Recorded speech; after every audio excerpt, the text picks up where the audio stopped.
आइए इस वीडियो में हम देखते हैं महत्तम समापवर्तक। महत्तम समापवर्तक निकालते कैसे हैं और होता क्या है, इसके बारे में हम इस वीडियो में जानेंगे। सबसे पहले देखिए, दो या दो से अधिक संख्याओं का महत्तम समापवर्तक यानी महत्तम समापवर्तक को हम म से भी कहते हैं। उनका सबसे बड़ा उभयनिष्ठ गुणांक होता गुणनखंड होता है। यानी कहने का मतलब यह है कि जब दो या दो से अधिक संख्याएं हैं तो उनका जब हम महत्तम समापवर्तक निकालते हैं तो किस तरीके से निकालते हैं, उनका चाहे जो नियम है, 3 नियम है इसके, तो गुणनखंड करने के बाद क्या करते हैं, सबसे बड़ा उभयनिष्ठ गुणनखंड। जब गुणनखंड हम कर देंगे तो उसमें सबसे बड़ा उभयनिष्ठ यानी कॉमन जो मिलता है, जो सब में होता है, उसी को हम उभयनिष्ठ कहते हैं। उभयनिष्ठ गुणनखंड होता है वही क्या होता है, म से होता है, यानी महत्तम समापवर्तक होता है। तो इस तरीके से हम महत्तम समापवर्तक निकालेंगे। मान लीजिए दो संख्याएं हैं, दोनों का हम गुणनखंड कर लेंगे। गुणनखंड करने के बाद सबसे बड़ा जो उभयनिष्ठ गुणनखंड होगा वही उसका महत्तम समापवर्तक होता है। महत्तम समापवर्तक ज्ञात करने की 3 विधियां होती हैं, यानी म से ज्ञात करने की 3 विधियां हैं। तीनों में कौन कौन है देखते हैं, 1 2 3। पहला नंबर है उभयनिष्ठ गुणनखंड विधि। उभयनिष्ठ गुणनखंड विधि जो है, आप लोगों ने गुणनखंड में पढ़ा होगा। गुणनखंड में हमने बताया है कि उभयनिष्ठ गुणनखंड होता क्या है। संख्याओं को क्या करते हैं, गुणनखंड करते हैं कि ये संख्याएं किस किस संख्या से कटेंगी, ये पता करते हैं और उसके बाद में वो उसका गुणनखंड हो जाता है। और गुणनखंड करने के बाद दो संख्याएं, जब दो संख्याओं का गुणनखंड लिखते हैं तो उसमें चेक करते हैं कि कौन कौन सी ऐसी संख्याएं हैं जिससे वो संख्या कट रही है, और दो संख्याएं हैं तो दोनों संख्याएं एक ही संख्या से अगर कट रही हैं। जैसे अगर 4 है तो 4 1 से भी कटेगा, 2 से भी कटेगा और 4 से भी कटेगा। और 6 है, 1 से भी कटेगा, 2 से कटेगा, और देखिए 4 1 से कटेगा, 2 से कटेगा और 4 से कटेगा। और 6 है, 1 से कटेगा, 2 से कटेगा और 3 से कटेगा, फिर 6 से कट जाएगा। तो ये देखिए, इसका गुणनखंड ये हो गया और इसका गुणनखंड ये हो गया। अब इसमें हम उभयनिष्ठ जब निकालते हैं तो उभयनिष्ठ कैसे होता है कि दोनों में मिलना चाहिए। तो दोनों में कौन कौन से मिल रहे हैं, 1 मिल रहा है, 2 मिल रहा है, तो ये 1 और 2 जो होगा वो 4 और 6 का उभयनिष्ठ गुणनखंड होगा। अब इसमें एक शर्त है म से निकालने में कि जो सबसे बड़ा गुणनखंड होगा, जो सबसे बड़ा उभयनिष्ठ गुणनखंड होगा वही उसका म से होगा। तो यहाँ 1 के बाद 2, 2 के बाद कोई उभयनिष्ठ गुणनखंड नहीं मिल रहा है, तो म से बराबर कितना हो जाएगा, 2 हो जाएगा। इस तरीके से हम उभयनिष्ठ गुणनखंड विधि से म से निकालते हैं।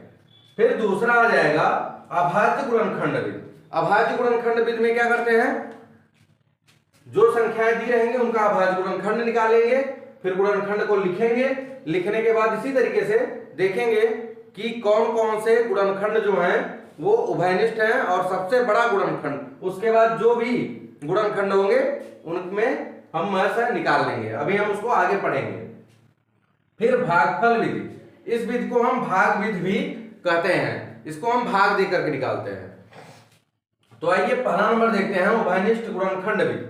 उभयनिष्ठ गुणनखंड विधि क्या होती है, दी गई संख्याओं के गुणनखंड में, माने जो संख्याएं एक संख्या का तो होगा नहीं, 2 संख्याएं या 2 से अधिक संख्याएं, जो भी संख्याएं दी रहेंगी उनका क्या करेंगे, गुणनखंड निकालेंगे। और गुणनखंड में सबसे बड़ा उभयनिष्ठ गुणनखंड, उसमें देखेंगे कि सबसे बड़ा उभयनिष्ठ, ये ध्यान देंगे उभयनिष्ठ होना चाहिए, माने जिस तरीके से यहां हुआ है उभयनिष्ठ होना चाहिए, दोनों में मिलना चाहिए। गुणनखंड संख्याओं का म से होता है, यानी कि उभयनिष्ठ गुणनखंड जो होगा वही संख्याओं का म से होगा। और इसमें एक कंडीशन है, सबसे बड़ा उभयनिष्ठ गुणनखंड में सबसे बड़ा उभयनिष्ठ गुणनखंड जो होगा वो संख्याओं का म से हो जाएगा। जैसे उदाहरण में देख लेते हैं, 28 है और 36 है, इनका म से निकालना है। कैसे निकालना है, उभयनिष्ठ गुणनखंड में से। तो सबसे पहला काम हमारा क्या होगा, 28 के गुणनखंड निकालेंगे। 28 के गुणनखंड हो जाएंगे 1 2 4 7 14 28, ये हो गया। फिर 36 के गुणनखंड जब निकालेंगे तो 1 2 3 4 6 9 12 18 36, ये हो जाएगा। अब इसमें ध्यान दीजिए कि उभयनिष्ठ क्या क्या मिल रहा है, एक तो मिल ही रहा है, एक तो सब में मिलेगा, फिर 2 मिल रहा है, फिर 4 भी मिल रहा है, और कुछ मिल रहा है नहीं, तो 1 2 4। अब देखिए 28 और 36 के उभयनिष्ठ गुणनखंड 1 2 4 हैं, 1 2 4, लेकिन इसमें सबसे बड़ा गुणनखंड कौन सा है, 4, सबसे बड़ा उभयनिष्ठ गुणनखंड है। तो ये जो 4 है वही क्या हो जाएगा, अतः म से बराबर 4 हो जाएगा। यानी कि उभयनिष्ठ गुणनखंड में दो संख्याएं अगर दी गई हैं उनका गुणनखंड करेंगे और उभयनिष्ठ गुणनखंड चेक करेंगे कि सबसे बड़ा उभयनिष्ठ गुणनखंड कौन सा है। सबसे बड़ा उभयनिष्ठ गुणनखंड जो होगा वही उसका म से हो जाएगा। फिर आगे बढ़ते हैं हम, दूसरा नंबर अभाज्य गुणनखंड कैसे निकालते हैं उसको भी देख लेते हैं और आगे बढ़ते हैं। चलिए आइए देखते हैं दूसरा नंबर, अभाज्य गुणनखंड विधि। अभाज्य गुणनखंड विधि में क्या है, दी गई संख्याओं का गुणनखंड ज्ञात कीजिए। सबसे पहले हम क्या करेंगे, जो भी संख्याएं दी गई हैं उनका गुणनखंड निकाल लेंगे।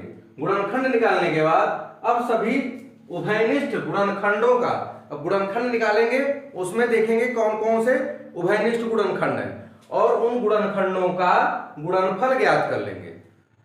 जो उभयनिष्ठ गुणनखंड होंगे उनका योगफल ज्ञात कर लेंगे और योगफल ज्ञात करने के बाद यह योगफल नहीं, गुणनखंडों का गुणनफल ज्ञात कर लेंगे और यही गुणनफल जो होगा वो दी गई संख्याओं का म से होगा। चलिए देखते हैं, जैसे उदाहरण में 18 54 और 81 का म से ज्ञात कीजिए। अब म से ज्ञात करना है तो करना क्या है, पहले हमको इसका गुणनखंड निकालना है। हमने यहां करके दे दिया है, 18 का 2 से काटेंगे, 2 9 18, 3 से काटेंगे, 3 त्रिका 9, 3 एका 9 3। फिर 54 का भी इसी तरीके से निकाल लेंगे। अब इसका हम क्या करेंगे, लिख देंगे गुणनखंड। 18 का गुणनखंड 2 गुणे 3 गुणे 3, 2 गुणे 3 गुणे 3। 54 का 2 गुणे 3 गुणे 3 गुणे 3, देखिए। फिर 81 का 3 गुणे 3 गुणे 3 गुणे 3 हो जाएगा। अब इसमें ध्यान ये देना है, थोड़ा सा ध्यान और दीजिएगा कि उभयनिष्ठ गुणनखंड, इसमें उभयनिष्ठ गुणनखंड कौन कौन से हैं। ये देखिए 2 यहां भी है, लेकिन तीसरे में नहीं है, तो इसको नहीं लिया जाएगा, तीनों में होना चाहिए। जैसे ये है 1 2 3 3, इनका उभयनिष्ठ गुणनखंड है। अब क्या करेंगे, लिखेंगे 18 54 और 81 का मस है, जो ये आएगा इस तरीके से तीनों में मिलेगा, उसको हम क्या करेंगे एक एक बार लिखेंगे। ये 3 3 3 है, इसका हम पूरा तीनों में मिल रहा है तो इसको हम एक बार लिख दिए, और यहां भी 3 मिल रहा है तो इसको भी एक बार लिख दिए। 3 गुणे 3 बराबर हो जाएगा 9। इस तरीके से अभाज्य गुणनखंड विधि से हम मस निकालेंगे। फिर इसके बाद तीसरा नंबर है भाग विधि से, उसको भी देख लिया जाए।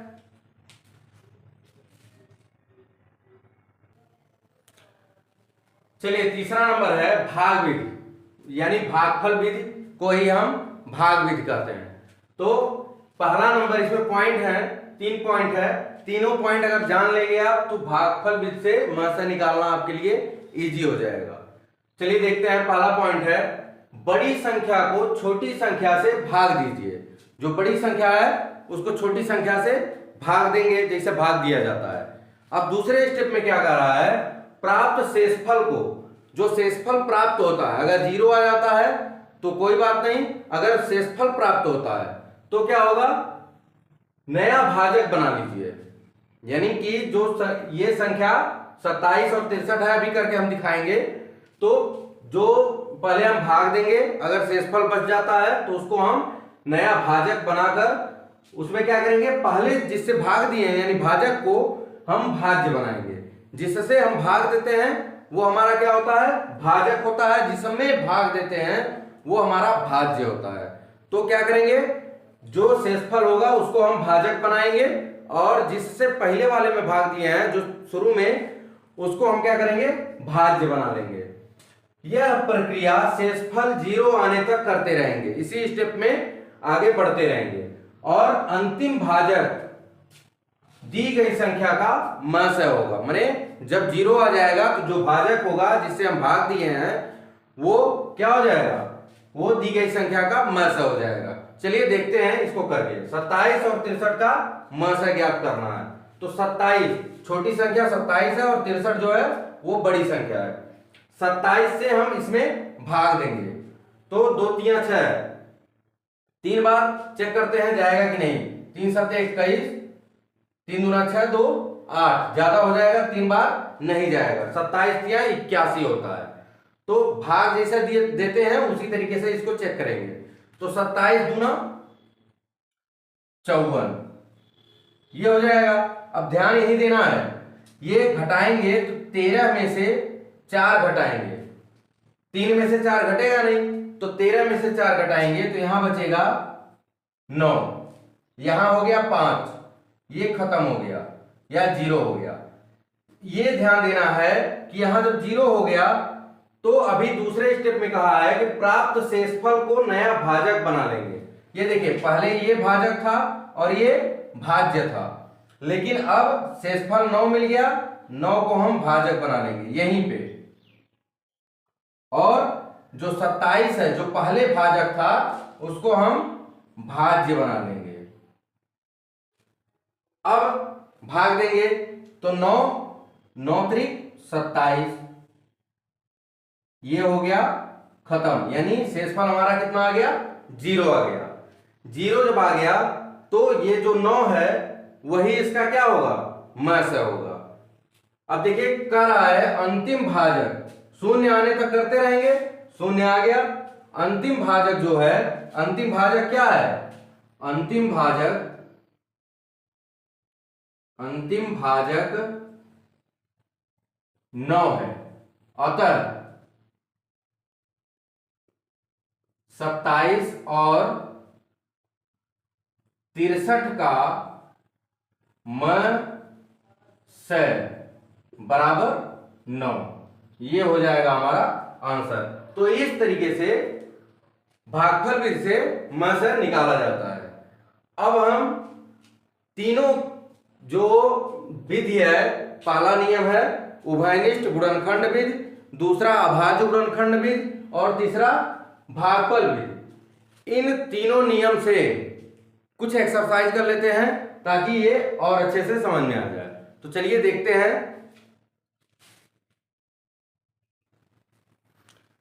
चलिए देखिए, पहला उभयनिष्ठ गुणनखंड विधि से म से ज्ञात कीजिए। अब पहले में म से ज्ञात करना है उभयनिष्ठ गुणनखंड विधि से। सबसे पहले हम क्या करेंगे, दिया है 14 और 48, तो 14 और 48 का गुणनखंड निकालेंगे। तो 14 और 48 का गुणनखंड हो जाए, 14 और 14 के गुणनखंड लिखेंगे, गुणनखंड बराबर गुणनखंड 1 से 2 हो जाएगा, 4 से ये कटेगा नहीं कटेगा, 5 से भी नहीं कटेगा, 6 से भी नहीं कटेगा, 7, फिर 14। जब हमने गुणनखंड करने के लिए बताया था तो ये बताया थे हम कि जब दी गई संख्या का आधा हो जाता है तो डायरेक्ट वो उसी संख्या से कटता है। तो 7 आधा है तो डायरेक्ट हो जाएगा 14। फिर इसी तरीके से 48 के गुणनखंड हो जाएगा,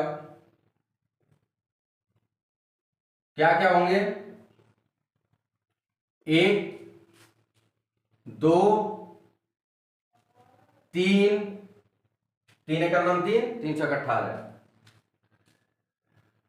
3 4, 5 से नहीं कटेगा, 6 से, 6 7 से नहीं, 8 8 6 48, 9 से नहीं, 10 से नहीं, 11 से नहीं, 12,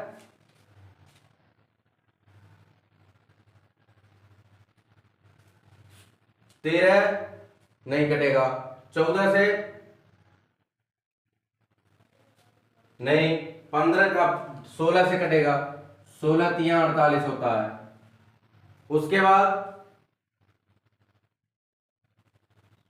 24 दुना 48, अब 24 आ गया, आधा हो गया, तो ये हो जाएगा 48 हो गया, इसका गुणनखंड निकल गया। अब गुणनखंड निकलने के बाद क्या करना है हमको, देखना है उभयनिष्ठ कौन कौन से हैं। तो उभयनिष्ठ कौन कौन सा है, 1 है, 2 है, यहां 7 और 14 है, यहां 14 नहीं है, 7 भी नहीं है, तो क्या करेंगे, 14 और 48 के उभयनिष्ठ गुणनखंड में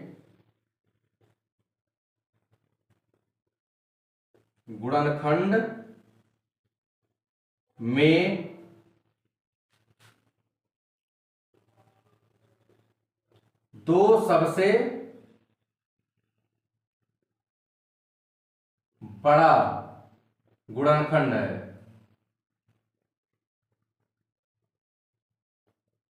ये दो जो है वो सबसे बड़ा गुणनखंड है, अतः 14 और 48 का म से बराबर 2, ये होगा। इस तरीके से हम इसको निकालेंगे। अब देखिए 14 और 48 का के उभयनिष्ठ गुणनखंडों में दो सबसे बड़ा गुणनखंड यानी उभयनिष्ठ गुणनखंड, उभयनिष्ठ गुणनखंडों में है ना, तो ये दो सबसे बड़ा उभयनिष्ठ गुणनखंड है, और जो सबसे बड़ा उभयनिष्ठ गुणनखंड होगा वही उसका म से हो जाएगा। फिर इसी तरीके से हम दूसरा वाला लगा लेते हैं। दूसरे वाले में करना वही है, तो हम क्या करते हैं, गुणनखंड केवल हटा देते हैं और संख्या हटा देते हैं।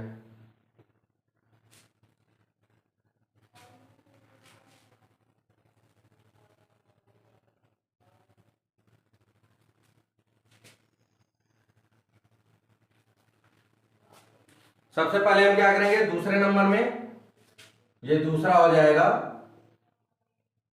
30 का निकालेंगे और 42 का निकालेंगे। तो 30 का गुणनखंड जब करेंगे तो 1 हो जाएगा, 2 हो जाएगा, 3 हो जाएगा, हो गया, 4 से नहीं कटेगा, 5 हो जाएगा, और 5 के बाद 6 हो जाएगा, 6 5 30 होता है।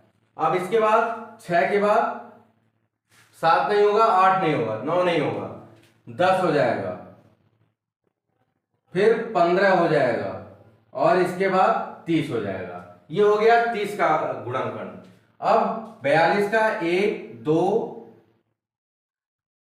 3, 4 से नहीं कटेगा, 5 नहीं, 6 7, 6 7 42 और 7 6 42 हो जाएगा। अब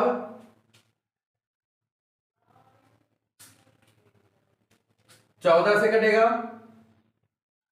नहीं, हाँ 14 से कट जाएगा, 14 तिया 42 हो जाएगा। फिर इसके बाद 21 दूना 42 होता है, और 42 उसके बाद आ जाएगा। ये हो जाएगा हमारा गुणनखंड। अब गुणनखंड में हमको क्या करना है, उभयनिष्ठ देखना है। एक सबका उभयनिष्ठ होता है, फिर 2 है, फिर 3 है, फिर यहां देखिए 5 नहीं है, 6 है, 7 10 है, 15 है, 30 है, 10 है, 15 है, 30 है, यहां कहीं नहीं है। तो 30 और 42 के उभयनिष्ठ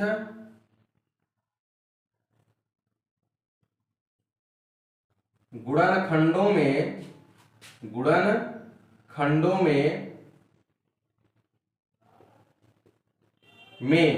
6 जो है, 6 इसमें देखिए 1 2 3 6, 6 जो है वो सबसे बड़ा गुणनखंड है।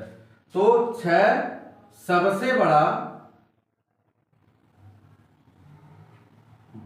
उभयनिष्ठ गुणनखंड है। उभयनिष्ठ गुणनखंड है।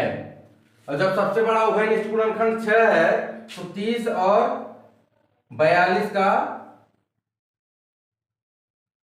म से क्या हो जाएगा?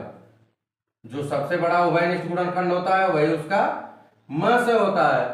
तो 30 और 42 का म से हो जाएगा 6। इसी तरीके से यहां 2 संख्याएं हैं। अब 3 संख्याओं का भी देख लेते हैं। 3 संख्याओं का भी सेम वही कंडीशन है।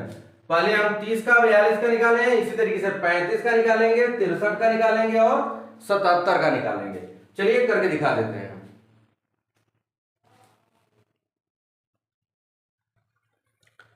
चलिए देखते हैं 35 के गुणनखंड। 35 के गुणनखंड जब निकालेंगे 1 हो जाएगा, फिर इसके बाद 3 से नहीं कटेगा, 2 से तो कटना नहीं है, 4 से नहीं कटेगा, 5 से, 5 सते 35 तो 7 भी हो जाएगा और 5 भी हो जाएगा। और इसके बाद ये 35 ही होगा। अब इसके बाद 63 का निकालते हैं। 63 के गुणनखंड 1, 2 से नहीं, 3, 4 से नहीं, 5 से नहीं, 6 से भी नहीं, 7 से, 7 9 63, 9 हो जाएगा। और इसके बाद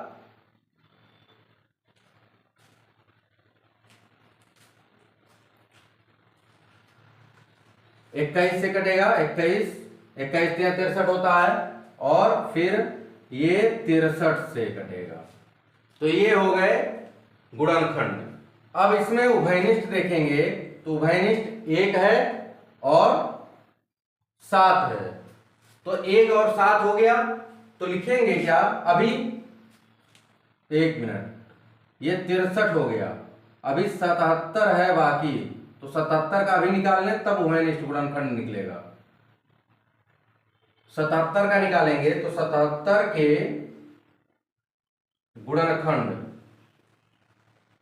77 के गुणनखंड जब निकालेंगे तो ये 1 से कटेगा, 7 से कटेगा, 11 से कटेगा और 77 से कटेगा। अब देखिए ध्यान दीजिए कि इसमें जब गुणनखंड उभयनिष्ठ गुणनखंड खोजेंगे तो ये केवल 1 और 7 हो रहा है। 1 भी तीनों में है और 7 भी तीनों में है। तो लिखेंगे 35, 63 और 77 के उभयनिष्ठ गुणनखंडों में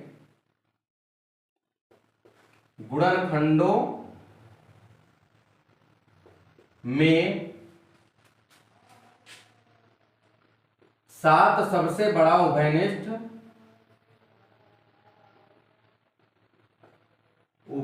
गुणनखंड, उभयनिष्ठ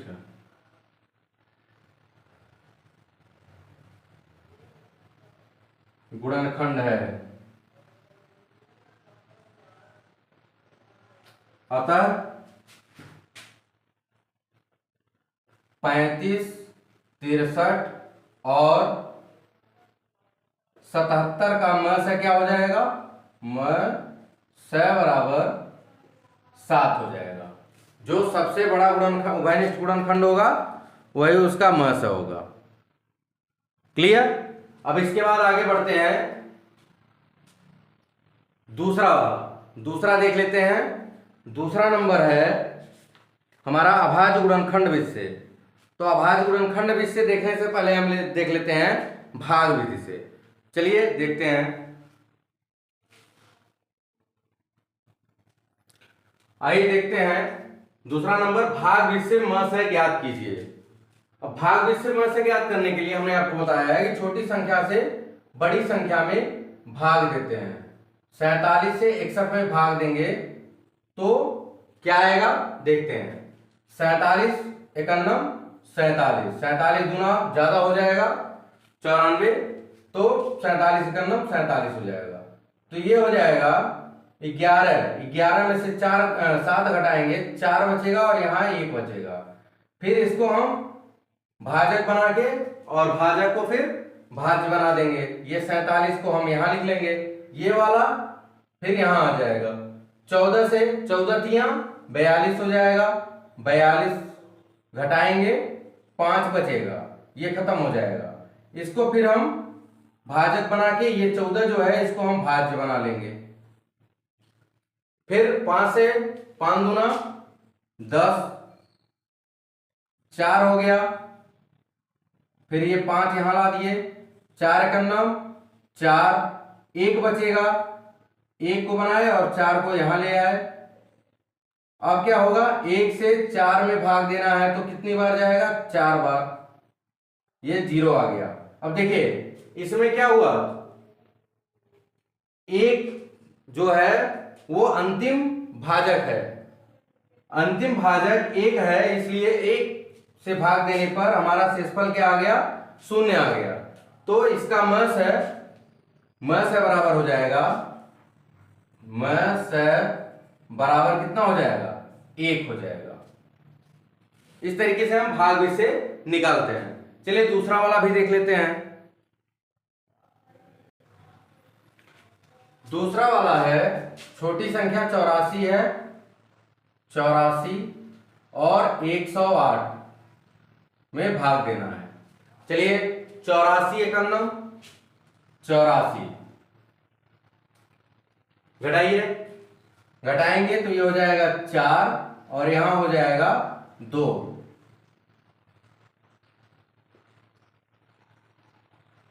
अब 24 दुना 48, 3 चौके 12, 3 दुना 6 1 7, 3 बार जाएगा, 3 चौके 12 और 3 दुना 6 1 7, 24 तियां 72, ये 72 हो गया। 4 बार ले जाते तो ज्यादा हो जाता। अब इसको घटा लेंगे तो घटेगा तो 12 हो जाएगा, 24 यहां आ जाएगा, 12 दुना 24, ये हो गया हमारा समाप्त, 0 आ गया। तो देखिए जहां 0 आएगा जो भाजक रहेगा वही उसका क्या होगा, इन संख्याओं का म से होगा। तो म से बराबर कितना हो जाएगा, 12। ये हो गया दूसरे का आंसर। तीसरे का भी चेक कर लेते हैं कितना आएगा म से। तो म से आ जाएगा आपका, देख लेते हैं कितना, 84 से 144 में करना है।